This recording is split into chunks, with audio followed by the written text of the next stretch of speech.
Hola, queridos estudiantes. Pues les saludo a la distancia, derivado, pues ustedes saben, de esta contingencia sanitaria que nos impide podernos encontrar en nuestra muy querida aula de nuestra universidad.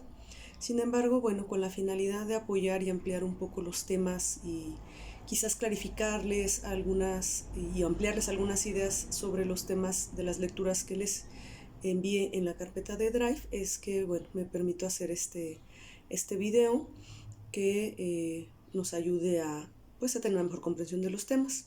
Les voy a mandar un video por cada apartado que tenga el capítulo de la lectura. Es decir, este primer tema que estoy grabando para ustedes es sobre el desarrollo físico y cognitivo de la niñez temprana. Este capítulo tiene 4 subapartados que estaré haciendo, por lo tanto, 4 videos que aborden estos apartados con la finalidad de que tampoco pues sea muy tedioso y pesado para ustedes pues el abordaje de los temas, ¿sí? Entonces, bueno, vamos a empezar con esta etapa del desarrollo que más o menos estamos hablando, abarca de los 2 a los 5 años de edad, es decir, el momento de vida en que los niños están en un maternal o ingresan a el preescolar, ¿no? Esto en el sistema educativo que tenemos en nuestro país. Lo primero que vamos a hablar es sobre su desarrollo físico que ocurre durante esta etapa del desarrollo.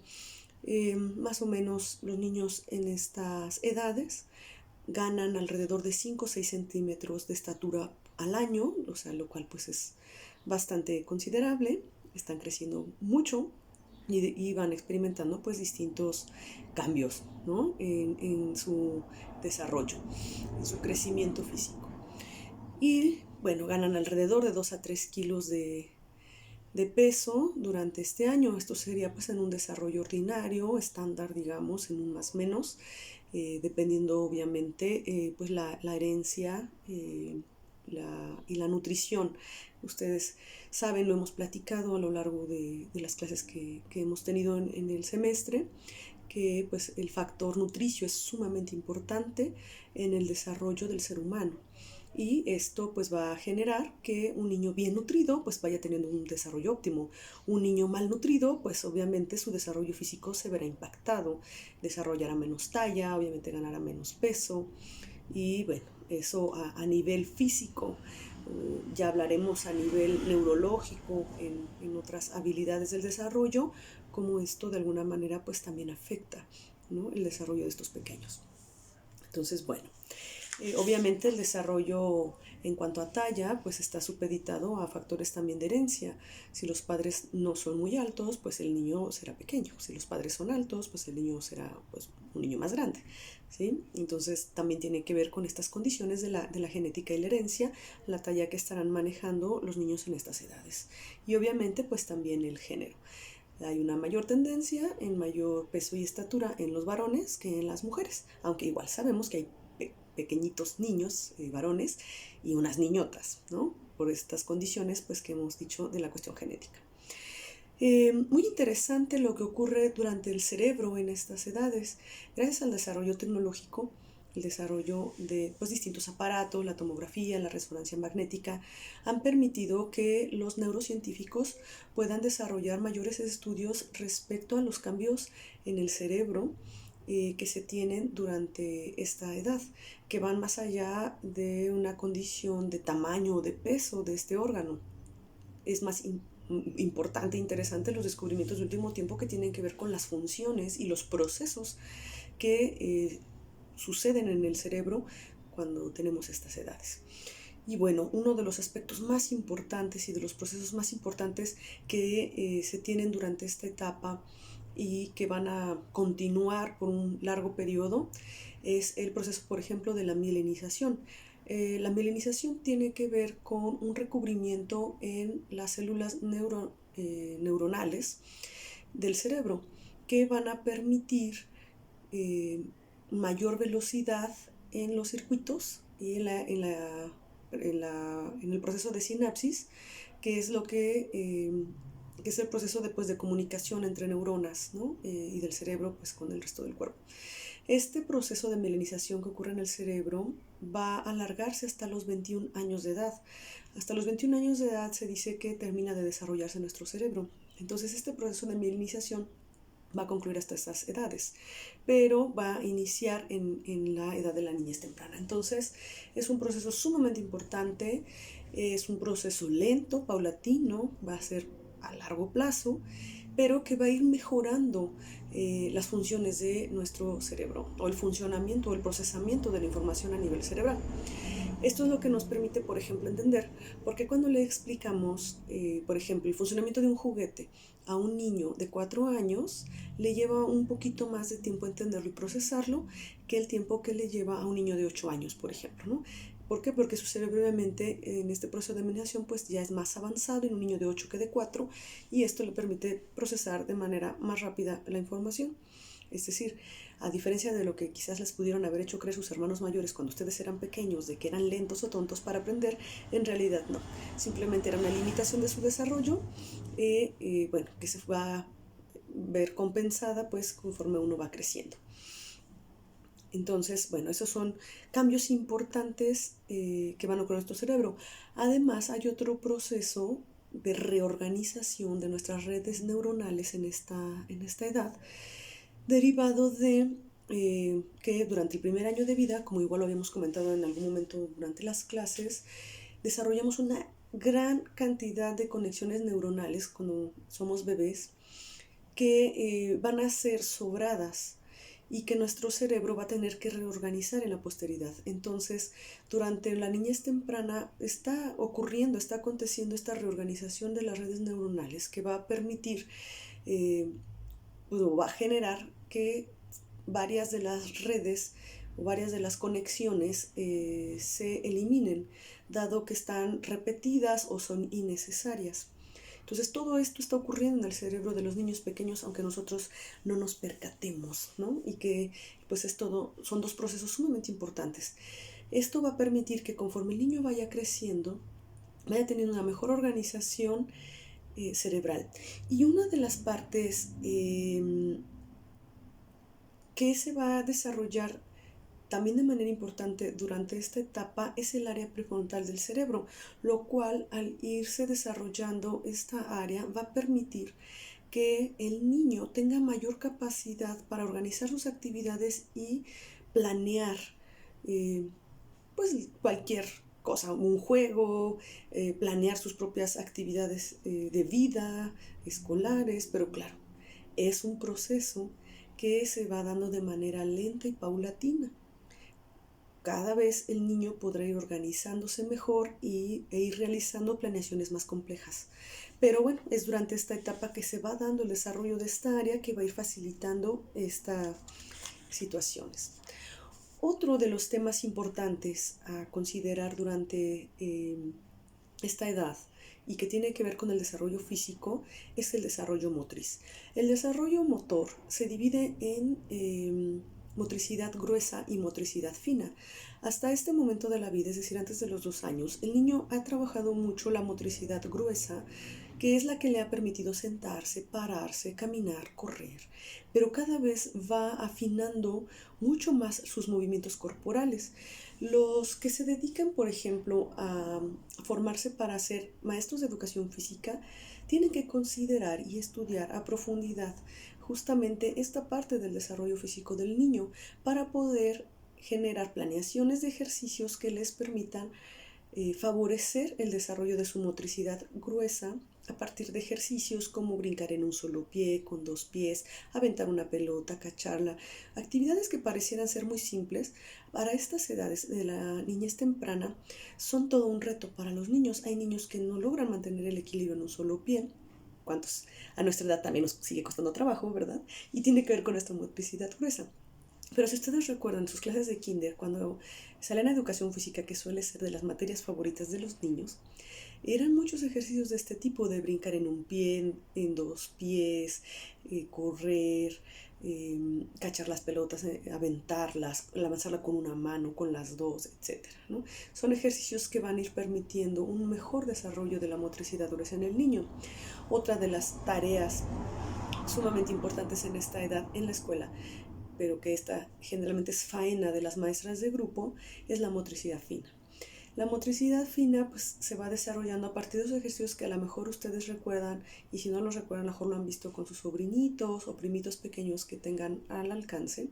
Cuando los ponen a hacer estas tareas de hacer bolitas de papel o con el papel de baño, con el papel crepé, el trabajo con ejercicios con algodón, etcétera, diferentes texturas. Todos estos ejercicios les van permitiendo a los niños ir desarrollando su motricidad fina, de tal manera que los vayan preparando para el uso correcto de un lápiz. Ustedes saben o recuerdan que generalmente se empieza trabajando con las crayolas, ¿no? Que son mucho más gruesas, y de ahí se va haciendo el tránsito hacia los colores, que pues son de punta mucho más fina. Y a lo mejor uno de los grandes retos que ustedes pueden recordar o observar en los niños son cuando los ponen a hacer ejercicios de coloreado y que no se salgan de la raya, ¿no? Entonces, a veces para los niños parece una tarea sumamente complicada colorear sin salirse de la rayita. A lo mejor algunos de ustedes podrán recordar con mucho orgullo como sus mamás incluso los presumían con los amigos y las personas de que ustedes coloreaban muy bonito y no se salían de la raya, ¿no? Entonces, ¿por qué? Porque es todo un reto y tiene que ver con todo el desarrollo de la motricidad fina en los niños, que les va a permitir lograr la escritura, ¿no? Posteriormente, con el proceso de la alfabetización, el trazo de las primeras letras, esas letras que al primero eran grandes, medio deformes, y cómo a través pues, de los ejercicios del desarrollo de esta motricidad fina nos va a permitir tener los trazos de letra que hoy tenemos, que podemos tener bonita o fea letra, pero bueno, tenemos una letra fluida, podemos escribir rápidamente, y esto fue todo un proceso que tuvimos nosotros que pasar y que inició durante la niñez temprana. Otro de los temas que viene en este primer apartado de nuestro capítulo tiene que ver con las personas que son diestras y las personas zurdas. Quizás un tema que a ustedes les ha llamado la atención o se han hecho preguntas en algún momento de la vida al respecto. A lo mejor han leído y tienen algunos referentes de por qué ocurre que existan personas zurdas y personas diestras. Sabemos que la mayor parte de la población somos diestros, es decir, el 90% de la población somos diestros, solo un 10% son personas zurdas. Las investigaciones actuales han demostrado que esta es una condición completamente innata. Es decir, no es que aprendemos a ser diestros o aprendemos a ser zurdos. Nacemos siendo diestros o nacemos siendo zurdos. Tiene que ver también con una forma en cómo está organizado y funciona nuestro cerebro. Aparentemente esto tiene que ver con una cuestión hereditaria. Algo de la genética está implicado en esta condición de nacer zurdos o diestros. A nivel cerebral, lo que sabemos respecto a los zurdos o los diestros es que hay una actividad para el caso de los diestros, hay una mayor actividad en el hemisferio izquierdo del cerebro, sobre todo en funciones como las del lenguaje. En el caso de los zurdos, hay una bilaterización de estas funciones, es decir, el lenguaje es trabajado por ambos hemisferios del cerebro. Esto, si lo vemos en aparatos o en estudios como es una tomografía, como es una resonancia magnética, ahí podemos ver la actividad cerebral y es donde se puede dar cuenta de esta bilaterización en el caso de los zurdos. Y bueno, en el caso de los diestros, pues sabíamos que eran unas funciones mayormente ejercidas en el lado izquierdo del cerebro. Sabíamos que anteriormente, pues que los zurdos tienen una condición para un mayor trabajo en el lado del hemisferio derecho del cerebro. Sin embargo, las nuevas tecnologías han permitido dar cuenta de esta bilaterización en las funciones de su cerebro. A nivel experiencial, pues se sabe que los zurdos a veces tienen mucho mayores dificultades para desarrollar, por ejemplo, la lectura. Sin embargo, son mucho más hábiles en áreas que tienen que ver con las matemáticas, con la música, con la arquitectura, con las artes. Y bueno, nosotros, fíjense, como dato curioso, se los manejo así, podemos observar, por ejemplo, en las poblaciones aquí de nuestra universidad, una mayor cantidad generalmente de personas zurdas en facultades y carreras que tienen que ver, por ejemplo, en bellas artes, como la música, el diseño gráfico. Ahí vamos a ver una buena cantidad de zurdos. En la carrera, por ejemplo, de arquitectura, ahí también vamos a ver una buena cantidad de personas zurdas. Si, por ejemplo, regularmente en un aula de psicología, de derecho, de contabilidad, podemos ver uno o hasta tres incluso zurdos quizás en un aula. Bueno, en estas otras carreras a veces podemos ver el 50%, el 40% del grupo pues siendo zurdos, ¿no? Y el resto siendo diestros. Y bueno, esta explicación, fíjense cómo de alguna manera también esta condición neurológica a veces tiene que ver con el desarrollo pues hasta de una profesión, ¿no? Se los dejo como un dato interesante. Y bueno, ¿por qué lo ubicamos en este tema en el apartado de la niñez temprana? Bueno, porque a edades más tempranas, o sea, en la primera infancia o cuando estamos en la etapa de la bebecidad, pues muchas veces no está muy claramente especificado si el niño es zurdo o es diestro, aunque en su texto viene esta parte del reflejo tónico cervical, que en los diestros la tendencia es que el bebé cuando se le pone boca arriba gire la cabeza a la derecha, y que el 10% de los niños la gira a la izquierda, y que el 20% de los niños lo puede girar hacia un lado o hacia el otro indistintamente. Pues ahí estamos hablando, fíjense, si decíamos que el 90% son diestros y el 10% son personas zurdas, que hacen un 100%, aquí estamos hablando que de los diestros solamente el 70% muestran esta tendencia a la derecha, 20% es indistinta y 10% está definida a la izquierda. Entonces hay una cierta indefinición, ¿sí? También lo podemos observar durante la primera infancia. A veces los niños agarran la crayola, el lápiz, la pluma, con lo que estén garabateando con una u otra mano indistintamente, o la cuchara. Hay niños que sí, muy claramente lo toman con una mano o con la otra, pero hay niños que no, que hay una cierta indefinición, ¿no? Por una preferencia de una mano u otra. Sin embargo, durante la niñez temprana sí ya se da esta definición, que es cuando los niños van a desarrollar la escritura y ya hay una tendencia mucho más clara. Terminan definiendo la preferencia ya sea por la derecha o por la izquierda. Otro apartado de nuestro capítulo de este texto tiene que ver con la cuestión nutricia, ¿no? Las necesidades alimentarias que se tienen durante esta edad, y que bueno, el autor nos señala, ¿no?, la importancia de la proteína, ¿no?, de la proteína, sobre todo pues de aquella que viene de la carne y de las verduras.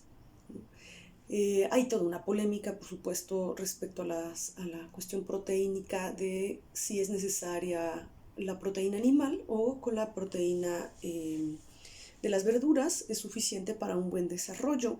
Los datos son inconclusos. No recuerdo si en caso íbamos a hablar, pero si no, pues se los refiero acá.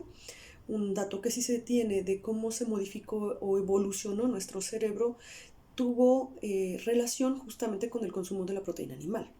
Es decir, evidentemente la proteína animal ayudó a nuestro cerebro a desarrollar pues las capacidades superiores, y evolutivamente fue un paso importante.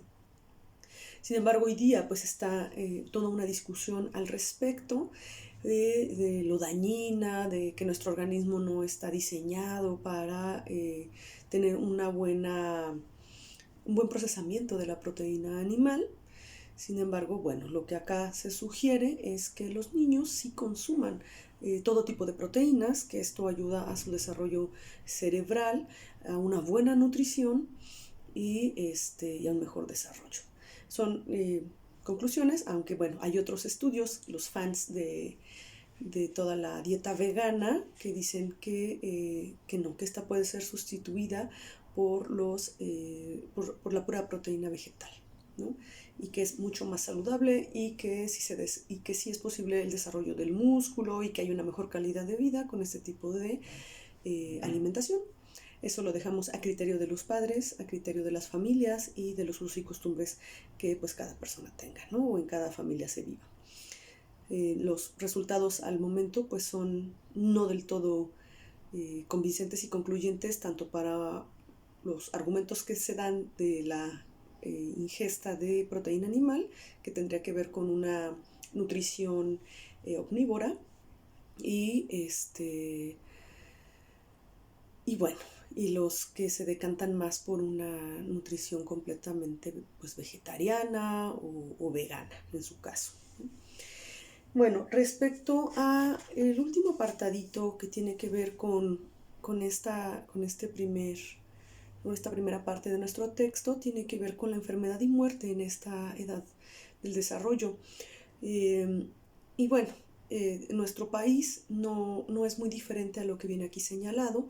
En nuestro país también la causa de muerte número 1 en los niños que comprenden de los 2 a los 5 años, pues tienen que ver con accidentes, ¿sí? Ya sean accidentes de tránsito, accidentes en el hogar.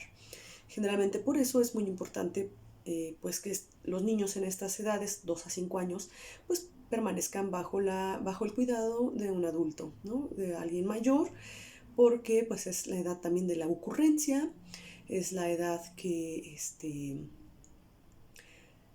andan experimentando y descubriendo el mundo, porque pues ya tienen mayor alcance, mayor movilidad, ¿no? Y entonces pues es normal, ¿no? Que cuando a esta edad perdemos de vista a los niños o están muy calladitos, pues es señal de que alguna travesura seguramente están haciendo y hay que ir a vigilar qué es lo que está ocurriendo con ellos. Y bueno, ya nada más para terminar un poquito esta parte del tema, me gustaría compartirles, fíjense que hace unos días vi una publicación en Facebook que invitaban a compartir alguna anécdota de alguna travesura que hicimos durante la niñez. Y yo compartí esto en mi muro, ¿no? Y se los comparto a ustedes a través de este video pues de estos recuerdos, ¿no? Y justamente el recuerdo de mi travesura, una de las travesuras más grandes y más graves que hice cuando fui niña, fue justamente en esta edad, en la edad de la niñez temprana, tenía yo 4 años. A mí me llamaba mucho la atención la plancha, entonces pues en un descuido, ¿verdad?, de mi mamá, fui y agarré la plancha, me puse a planchar mi uniforme, que era un jumper, que es una falda con peto, es un jumper, y me puse a plancharlo. Entonces fui y prendí la plancha, yo me había fijado cómo lo hacía mi mamá, y en la cama de mi hermano me puse a planchar mi uniforme. Pues ya, según yo terminé de plancharlo, dejé la plancha sobre el uniforme y me fui a jugar a otra cosa, ¿no? ¿Qué ocurrió? Pues que quemé mi uniforme, traspasó completamente la falda, la colcha de la cama de mi hermano acabó pegada en la cobija, ¿no? Y eso porque mi hermano mayor llegó y se dio cuenta de la situación, la desconectó y le habló a mi mamá, ¿no? Entonces, pues obviamente ya se imaginarán la regañiza y la nalguiza que me pusieron.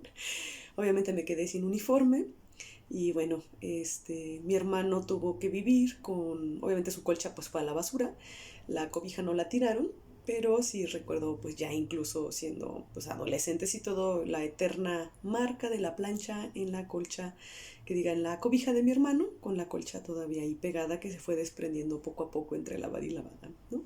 A lo mejor ustedes podrán recordar alguna travesura que hicieron a esa edad y que pudo haber sido peligrosa. Hay niños que han quemado colchones, ¿no? Han generado incendios, se han echado encima cosas calientes, se han quemado. Ya les hablaba yo sobre el poco desarrollo que hay del globo ocular, ¿no? Entonces no tienen visión periférica. Esto podría dar cuenta del por qué estos accidentes de tránsito a los que son muy vulnerables los niños, sobre todo, por ejemplo, para atravesar una calle, entre que no alcanzan a ver porque no tienen visión periférica desarrollada, tienen que girar la cabeza para alcanzar a tener una buena visión de la calle, y aparte las dificultades para poder calcular la distancia y la velocidad en que viene un vehículo. Esto es lo que los hace vulnerables y por eso es una de las causas, al menos en las ciudades, en las urbes, número 1 de muertes infantiles, ¿no? El niño obviamente no dimensiona el peligro y tiene todavía muchas limitaciones en su criterio para poder tomar una buena decisión, incluso para poder anticipar consecuencias de algunas acciones. Entonces, tómenlo en cuenta si tienen sobrinos, si tienen hijos, si tienen primitos pequeños, pues no los dejen solos, estén atentos a lo que hacen porque es la edad de la ocurrencia y estas ocurrencias sí ponen en riesgo realmente su vida.